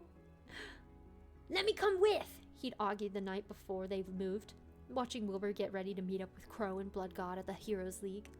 They'd been researching Nightmare, trying to track him down. Tommy knows it even though Wilbur refuses to talk about it with him. This is my fight too. I'm the one he attacked. Exactly, Wilbur shot back, clasping his palm around his wrist and yanking his sleeve down over it. You already got hurt. I'm not letting it happen again. So you're going to leave me in the apartment all by myself while you go and do all the hero stuff? I'm not leaving you unguarded. Crow gave you a comm so you can radio us if you need anything. And Blood God is literally keeping tabs on our place. If a single finger is laid anywhere near our door or window or whatever, I'll know. Tommy groaned, frustrated. That's not what I'm saying, Will. Come on, I worked with you. Remember, I'm good at this. I can help. You are good at it, Tommy. I know, but Wilbur's face twitched.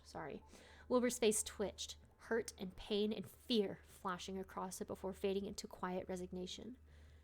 Softly, he set the rest of his gear down on his nightstand. Do you know why I kept turning Gold down when he asked me to train him? Tommy frowned, fidgeting in the doorway. Because it's illegal? Wilbur's face cracked into a smile for a single instant, amused. He shook his head. No, I mean, yes, but no. I turned him down because he reminded me of you. Pretty ironic now, right? But I looked at him and I couldn't teach you to fight supervillains. I can't. Why not? Wilbur sat down on the bed. I must have watched you die to one, Tommy. I can't teach you to fight knowing that something like that might happen again. You're my little brother. And you're my older brother. I still let you do this. I still let you do this, knowing what might happen, knowing what it feels like to hurt. That's different. It's not. Wilbur's gaze drifted up to Tommy's eyes, contemplative, and Tommy put effort into looking the part. He tilted his chin up, pushed his shoulders back, tried to bleed confidence as shimmering and brilliant as, well, gold. I'm not scared, Wilbur, he said. Please, just let me help. After the third plea, Wilbur gave in. Not to training, but he let Tommy come along with him to the league while they worked on tracking down Nightmare. For the first few days, all they did was research. Tommy trailed Wilbur and his team around as they browsed illegal databases, scoured police reports, and hunted through whatever records they had for any trace of someone with powers like Nightmare's. It was boring work, and Tommy felt useless most of the time. He didn't know how to work the computers or filing systems, so he wound up hanging back most of the time, watching from over Wilbur's shoulder or Crow's wing as they worked. He wandered the league hallways, peeking into various sealed-off rooms and watching other heroes work. At one point, he wanders off looking for a bathroom and stumbles upon one of the training rooms. It's massive, set up like a giant obstacle course. The room stretches at least 3 stories high. Ladders balancing beams and climbing ropes hang suspended from the ceiling, and making the course just as much a vertical one as horizontal. At the top of all the parkour is a giant yellow platform with a door behind it. The finish line, Tommy assumes. Wilbur won't train him, but there's no harm in trying out the equipment by himself, right? The first bit is easy. He scales a ladder, swings his legs over the plush barrier at the top and onto the connected platform. From there, it's a quick hop across 3 blocks suspended midair, and a massive leap onto a thin balancing beam that sways when he moves. Tommy barely manages to catch his balance on that, flailing his arms wildly and bending his knees, but eventually he centers himself and stands straight. Gymnastics, Tommy AU! Look at him go. Just 4 steps and he'll cross the beam to the next platform. It's doable. Totally. He just has to... Tommy takes 1 step forward and plummets. Luckily, the entire floor is made of plush mat. Ninja warrior for real. He's over here like, you know? Tommy lands on his back, sinking so far into the blue foam that the room's walls vanish and all he can see above him is the obstacle course and ceiling. He curses as the mat slowly pushes him back up and closes his eyes. But when he opens them again, there's a hand extended down to him. Try again. It's Blood God. His voice is gruff and monotone. But Tommy sees the subtle uptick of his lips. He's amused. He's laughing at him. Oh, I'm getting emotional. Oh, man. Tommy smacks the hero's hand away, grumbling, I can get up on myself, thanks. He manages to get his feet underneath himself again, pushing up and trudging in unsteadily across the mat, back to the starting platform. Did Flame let you come in here? Blood God asks, following close behind him. Yes. You're a terrible liar. What? No, I'm not. You just lied again. What the fuck? Blood God snorts. When Tommy makes it to the platform and turns back to him, he's grinning. Go on. I won't tell, he promises, gesturing to the course. Just try not to fall this time. Tommy huffs, annoyed. Uh-huh, sure. The second go-around is the same. He makes it up the ladder and across the stepping blocks, lands the massive leap onto the balance beam. He gets 2 steps across this time before the beam swings left and Tommy topples right. Fuck, he mutters as he hits soft mat. Try again. Tommy does. On the 5th attempt, he finally makes it across the balancing beam, but gets nailed by the swinging pendulums instead. You know what this scene reminds me of? It reminds me of that scene from The Witcher when Cirilla was trying to do the Witcher course thing, and then Geralt is like, oh, you're not ready, da da da da. Y'all know what I'm talking about, right? Kim knows. Kim, you know what I mean. Guys, let's make a Witcher AU. Tommy is so Cirilla coded. And then we can make Techno Geralt and, I don't know, make them all brothers. Techno Dad. Add some like Dad Technoblade in there, you know? Holy cow.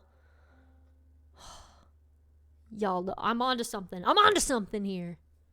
Wilbur can be yes scare. Who is Phil? I don't know. Probably that guy who trained all the Witchers. I don't remember his name. I got him. Everyone take notes. Write this down. Okay. And he gets hit by the pendulums instead. That one hurts. The plush covers on the pendulum only doing so much to dull the impact. And when Tommy lands, he's too winded to make a retort when Blood God laughs and tells him to try again. By the 25th attempt, Tommy's making it past the pendulums. He's hopping on over the rods that try to swipe his feet out from under him and crawling through the maze of tunnels that would make him claustrophobic under normal circumstances. But right now, he's too focused to care. He leaps from precipice to precipice, building speed and momentum with every trial run. Try again, Blood God says every time he inevitably fails. Yep, that's a word. Try again. By the 38th run, Tommy's hands are too sweaty to hold onto the rope that's supposed to swing him across a giant drop. He slips and plummets a good 20 feet before hitting the mat. Ow, he mumbles, rolling from his back to get his knees under him. He's found it's much easier to crawl off the mat than try and stand. Fucking bitch roping, bitch platform, and bitch pendulums. I could take all of them in a fist fight. Every single one. Fucking pricks. When he finally gets to his feet at the edge of the mat, he's still muttering to himself. Blood God's waiting. Try again, he says, like he's said every time. It's starting to grate on Tommy's nerves. I am trying, he spits back, and turns to face the ladder again. Before he can grab the first rung, though, Blood God's voice stops him. Why aren't you using your power? His power. Tommy's eyes widen. He's allowed to use that? He turns back to Blood God, surprised. I can use that? I thought this was supposed to be an obstacle course. It is. An obstacle course for heroes with powers. Blood God tilts his head, regarding Tommy with a barely concealed smile. Lesson number 1. Work with what you're given. You, Gold, were given powers. Use them. Tommy's just an Icarus stand, not gonna lie. He is! Just like character Wilbur from DSMP. Oh, proud Technoblade. You're so proud of your brother. Mwah. Okay. When Tommy turns back to the obstacle course for the 39th time, he sees it completely differently. The ladder is the same, as are the first jumps, but instead of running across the balance beam, he loops a vine around it and swings underneath instead. The pendulums take him half the time to get through when he can swing across them instead of running through, and instead of using the slippery rope to cross the drop, he twines a vine onto one of the obstacles above him and bypasses half the course, pulling himself up. It's easy. It's breathless. Tommy's adrenaline builds in steady succession as he leaps from platform to platform, pulls himself up steep ledges, carries himself across tall drops, until finally he's at the top. The yellow platform is stunningly bright under his battered sneakers, sunnier than even his own marigolds. He looks over the edge. Blood God is a mere ant on the ground. I did it! Tommy yells breathlessly, heart pounding in exhilaration. I did it! I really did it! Yeah, kid. Now get back down here before someone finds us in here. When Tommy comes down, gracefully using his vines to lower himself back to the ground, no one can wipe the stupid grin off of his face. Oh. The two of them walk back to the research lab side by side. It's quiet, until halfway through when Tommy butts his shoulder against Blood God's arm. I did good, didn't I? He asks. It's not the same way he used to ask Wilbur, Flame, for approval. There's no desperation behind his words, only exuberant enthusiasm. You should have told me I was allowed to use my powers from the start. It was so much faster. Blood God snorts. That's like telling you you're allowed to use your own limbs. I didn't think it was necessary. Well, I didn't know that. I haven't had my powers that long, and I've never been officially trained. They walk along in silence for a bit. Tommy's shoes scuffing against the immaculate tile. The old muddied shoes look entirely out of place here. Tommy looks entirely out of place here. A 15-year-old nobody amongst dozens of the city's coolest heroes. Still, there'd been something in his chest swelling satisfactorily as he worked on that obstacle course. Something that told him he was meant to be here. Maybe it's just the dopamine rush, but even with the many qualified heroes surrounding him, Tommy feels like he's meant to be here. You know, Gold, you beat Flame's time on that course. Tommy turns curious eyes onto Blood God. What? Blood God nods. You beat your brother's time by 10 seconds. With a little practice, you could be running laps around him. Tommy blows a half laugh through his lips, and his bangs fly up. That's cool, BG, but Flame won't let me train. Blood God doesn't look at him, gaze pinned straight ahead as they walk. Eventually, he shrugs. He won't let you train yet, he corrects Tommy. And not with him, maybe, but I happen to know that Crow is trying to talk some sense into him as we speak. I wouldn't be surprised if you're in a trainee league by the end of the day. Tommy's eyes fly wide. He turns to Blood God, grabbing the man's elbow. You serious? Blood God huffs, glancing down to where Tommy's wrapped his hand around his arm, but doesn't pull away. Instead, he stops walking and turns to face Tommy. That's what you want, right? His gaze dips to Tommy's side, where the skin's fully healed under his hoodie, and Tommy hears the unspoken part of that question. Even after what happened? Tommy can't deny he's a little hesitant. When he told Wilbur he wasn't scared earlier, he'd been lying straight through his teeth. He's terrified. Scared of messing up, scared of disappointing Wilbur, scared of getting hurt again. But it's not like any of that now. But it's not like any of that is new.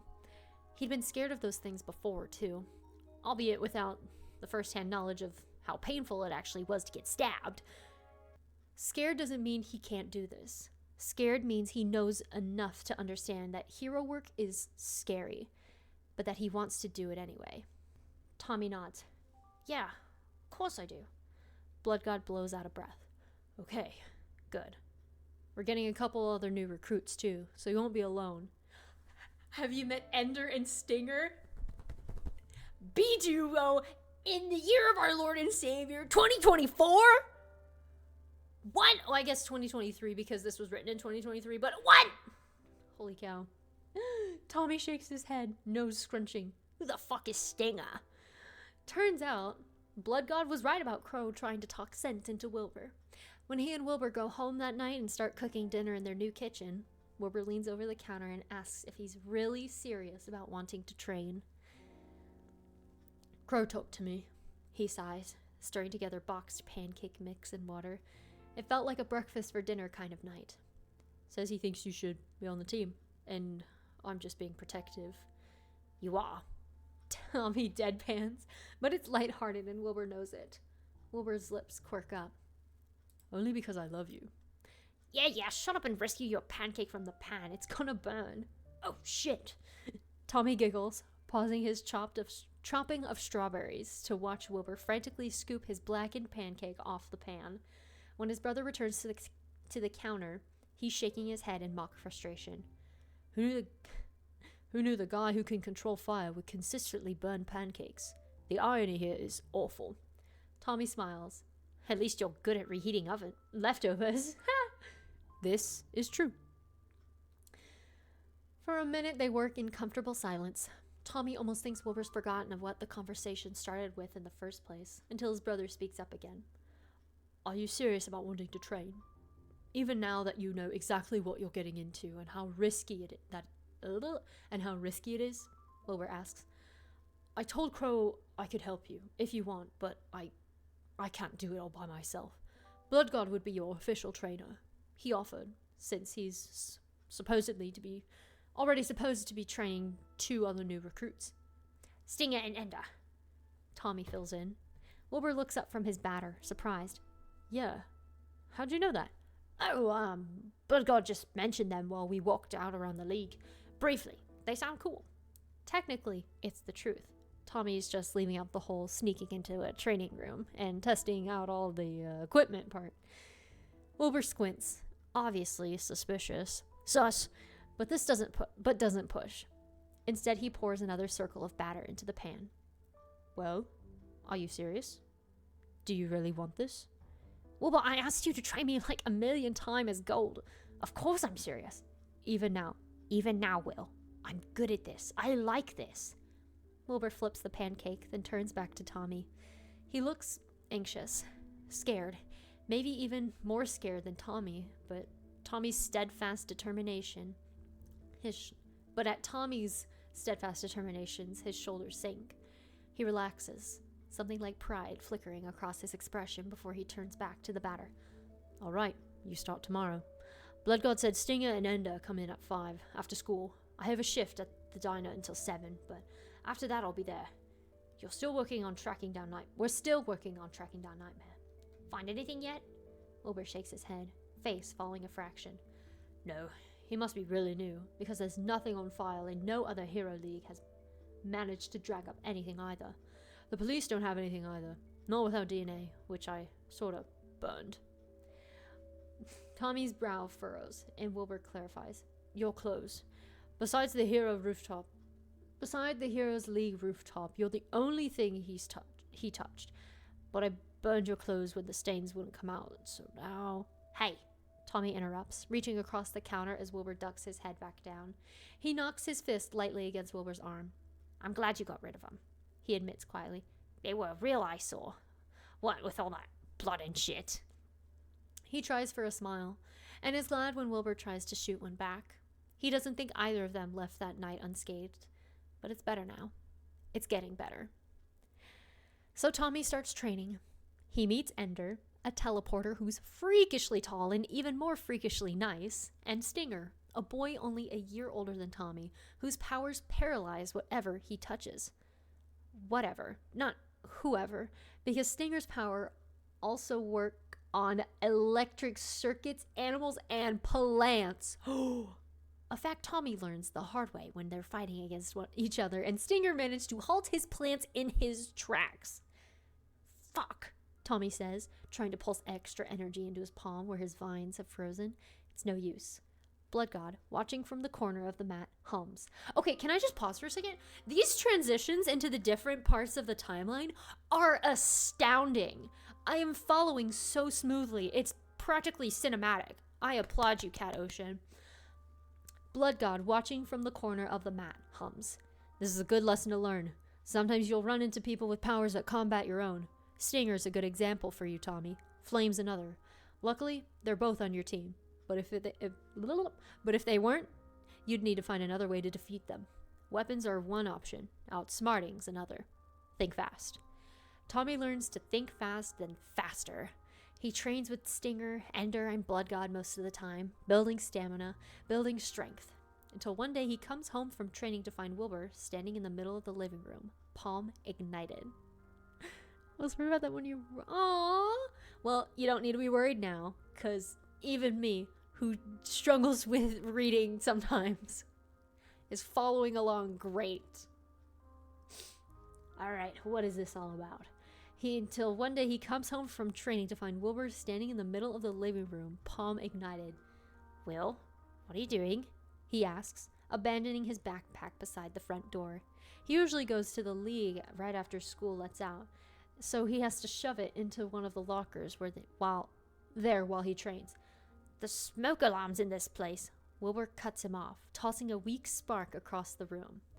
He hits Tommy's shoulder and curses even though it didn't hurt. Oh, he's like play training him. This is cute. Shut up, I love this. Wilbur, what are you doing? I like this shirt. Are you gonna fight back or what? Come on, show me what you learned today. Wilbur's giddy, Tommy notices, all smiles and excitement, ready to practice fight with his little brother. Slowly, Tommy grins. Oh, fuck yeah, he says, feeling the anticipatory surge of power tingle at his fingertips. Watch and learn, Flame. Wilbur annihilates him, totally and truly. But he also leaves a scorch mark across the front door that he spends nearly an hour covering with paint the next day. So, who really came out the winner? That fight also started their no fire powers in the house rule. Although if the stove lighting from yesterday is an indication, Wilbur hasn't been totally following it. Put in the work order, dickhead, Tommy demands one more time before unpinning Wilbur from the floor. All right, Wilbur chuckles. He sits up, brushing a hand through his hair. It's bruised, Tommy notices. His knuckles are scraped and bruised as if he'd slammed them into a wall. Did you punch someone while you were there? Tommy asks, crouching down and snagging Wilbur's hand before he can pull it away. He runs a finger over each knuckle lightly, wincing at the torn skin. Please tell me you didn't punch the principal. No, of course not. I just may have hit her desk a little too hard. Tommy frowns at him. Wilbur, look, I know I shouldn't have gone. I got tired of waiting. All the school did was suspend those kids for a couple of days after I went and talked to your teachers. And then you tell me they're messing with you again? I got angry. So you went to my school dressed as your superhero alter ego and threatened my principal? Wilbur winces. Well, when you put it like that. Tommy sighs. He rests his back against the couch and waits for Wilbur to sit up beside him before leaning his head on his brother's shoulders. You didn't have to do that. My teachers know. Miss Puffy's looking out for me. The principal doesn't care, but that's just one person. Besides, I have superpowers now. If I really want to, I could show up as gold and take all their asses. Wilbur snorts over his head. I don't doubt you could. I couldn't sit here and do nothing. You're being hurt. Well, next time, at least talk to me first. That way I can take you out of your stupid-ass plan. Or talk you out. That way I can talk you out of your stupid-ass plans. Tommy knocks his elbow against Wilbur's teasing. And Wilbur drops his cheek on top of Tommy's hair. I love you, you know, Wilbur says. You're the best little brother in the world. I love you too, dickhead. Wilbur laughs, and Tommy sinks further into his brother's side. Wilbur's not holding him like when he was little, but the feeling is the same. The warm, safe comfort wraps around him like a blanket as they sit there, quiet but content. It's this feeling that had made Tommy so angry back when his bullies first started insulting Wilbur. Wilbur, to him, could never be a villain. Even in his nightmares, Wilbur was the one he sought safety in the most. I got an A on my last essay, Tommy says after a few minutes have passed. Puffy said it was some of my best work, that I should consider submitting it for a scholastic award. Yeah? What was it about? History? Politics? You. Anyways, Wilbur stills. Me? Tommy nods. Well, technically it's about the definition of heroes in general, but mostly it's about you. You can read it if you want. His backpack's still outside, but it's easy enough to drag through the window using his vines. He pulls it over to them both and rifles around inside until he finds the folded pieces of paper. They're stacked haphazardly, a single silver staple binding them together, but Tommy smooths the papers flat before handing it to Wilbur. Wilbur pushes his glasses up on his nose and starts to read. 7 years ago, before the Hero League even existed, my older brother Wilbur became my hero. People tend to believe superpowers make heroes who they are, but Wilbur didn't need a superpower to save me. Wilbur trails off, breath catching. He reads the rest in silence, the only sound coming from the occasional flip of a page or a crinkle of paper. When he's finally finished, he sets the papers down and turns puffy, wet eyes on Tommy. You really think all of that? Of course I do.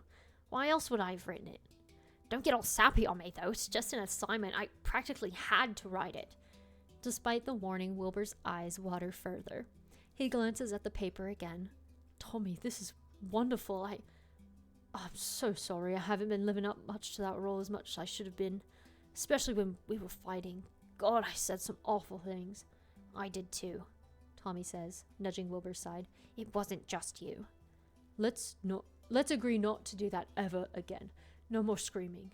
Instead, when we need to talk, we'll talk. And I'll listen this time, I swear. I'll ask off work if I have to. I'll ask off hero duty. What if we just talked during hero duty? Tommy jokes. And Wilbur chuckles as he reaches up to scrub his eyes. Crow and Bloodgod can weigh in on our family drama. Absolutely not. Crow will go all dad mode. Bloodgod would tell us to battle it out. That's what he does with Stinger, Ender, and I. Makes us fight until we're too exhausted to be angry anymore. Wilbur laughs. They're terrible conflict mitigators. How in the world did they manage to become heroes? The world may never know. I don't even know how we managed it. Our parents were supervillains. We're supposed to be street rats, problems, poison, wrong, all the nasty words kids at school hurled at him. Tommy bites his lip, stubbornly refusing to finish the sentence. But Wilbur must know what he was about to say. He takes Tommy's palm, where a tiny marigold is sprouting, and turns it up to the ceiling. But we aren't, he says. We're good, Tommy. You're good. And those people out there, they can think whatever they want to think about us based off our past. But we're the ones seeing the present. We're the ones making the choices that determine whether we're good or bad. We get to decide who we are, not them. Tommy's quiet, studying the marigold in his hand. It's tiny, a little thing, sprouted subconsciously at some point during their conversation, but it's pretty. The petals are sunshine yellow, the stems thick and green, and healthy leaves angle themselves toward the sun, anxious to soak up the last rays of sun before it starts to set. It's good. It's overwhelmingly good. I'm sorry I didn't tell you that sooner. Sorry I didn't listen sooner, Wilbur admits. When Tommy looks over, he's smiling sadly, staring down at the flower in Tommy's hand. I haven't been a very good big brother recently, have I? Actually, Tommy thinks Wilbur's been a fantastic big brother as of late. Even though in the midst of their heated argument 2 months ago, Tommy still thought Wilbur was the best. That's never changed. He's had a feeling it never will. Nevertheless, Tommy pretends to consider Wilbur a moment. He pretends, like Flame, to consider walking away without giving it to the question, "Tell me I'm good." Then he lowers his voice and says quietly, "Actually, I think you've been doing a really good job." Wilbur looks up, surprised, but Tommy's already tucked himself back against Wilbur's shoulder, and Wilbur doesn't say anything in response, only exhales, a deep, heavy breath that sounds like it takes the weight of the world away with it. Relief. Later, they'll eat dinner while watching a movie. Disney's Up, Tommy's choice. They'll head to the League around 6, meeting Blood God and Crow at the same office they've been researching from for the past 2 months. They'll get notified about a mugging around 8, and Wilbur will look worried, but ultimately cave when Blood God says to let Tommy come. The mission is quick, easy. They're in and out of the city in 10 minutes flat. And when Wilbur, Flame, slings his arm over Tommy's, Gold's, shoulder and tells him he did great, good as gold, Tommy will grin and say of course he did. He's always had the best hero to look up to after all.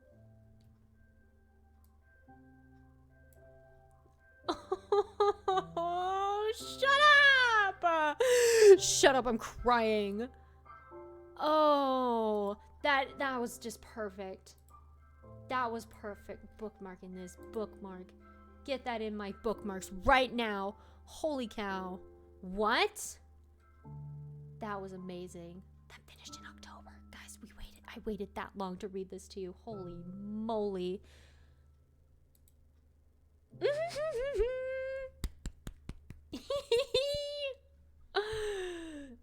That was amazing. Oh my, can we get some like hearts in chat for Cat Ocean right now? Holy cow. I loved that. That was amazing. Gamers. Dude.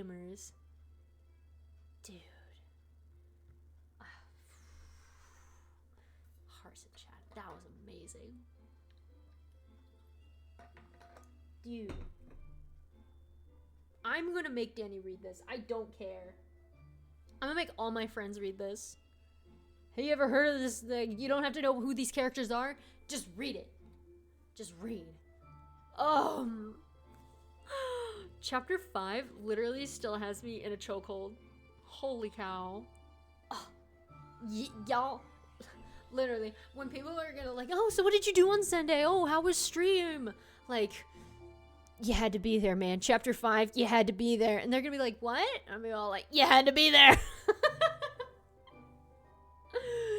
Oh, so good. Truly an astounding piece of work. Oh my gosh. I hope everyone here enjoyed my reading of it. Holy cow. This was amazing. My goodness. My goodness. Oh my gosh. And now, I don't know. I don't know what Kat's working on next, but I know it's some original. Your voices are immaculate. Thank you. I really try. I really try. Oh, I really appreciate it. Thank you. You know me. I'm all about serving accuracy. But yes, thank you. Who should I send y'all over to now? Oh. I think I might just end stream here, y'all. No raid tonight. No raid tonight. So go amongst the masses. Go spread love and happiness to people. Oh, that's me! Ah! I don't need to listen to myself. But, gamers, guys, gals, and non-binary pals, I definitely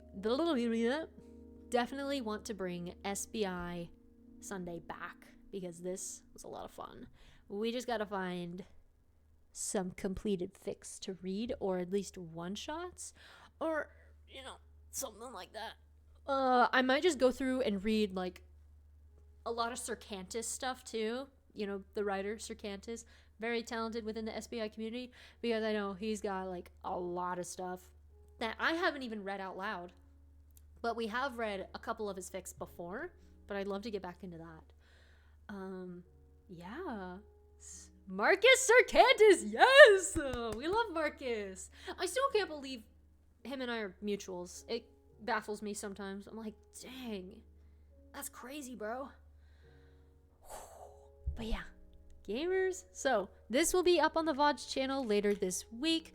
Go subscribe. And if you want some more edited content, there is some readings on my YouTube that you can check out as well. I do want to go through and, you know, kind of organize that a little bit. But so yeah, be sure to be following my socials.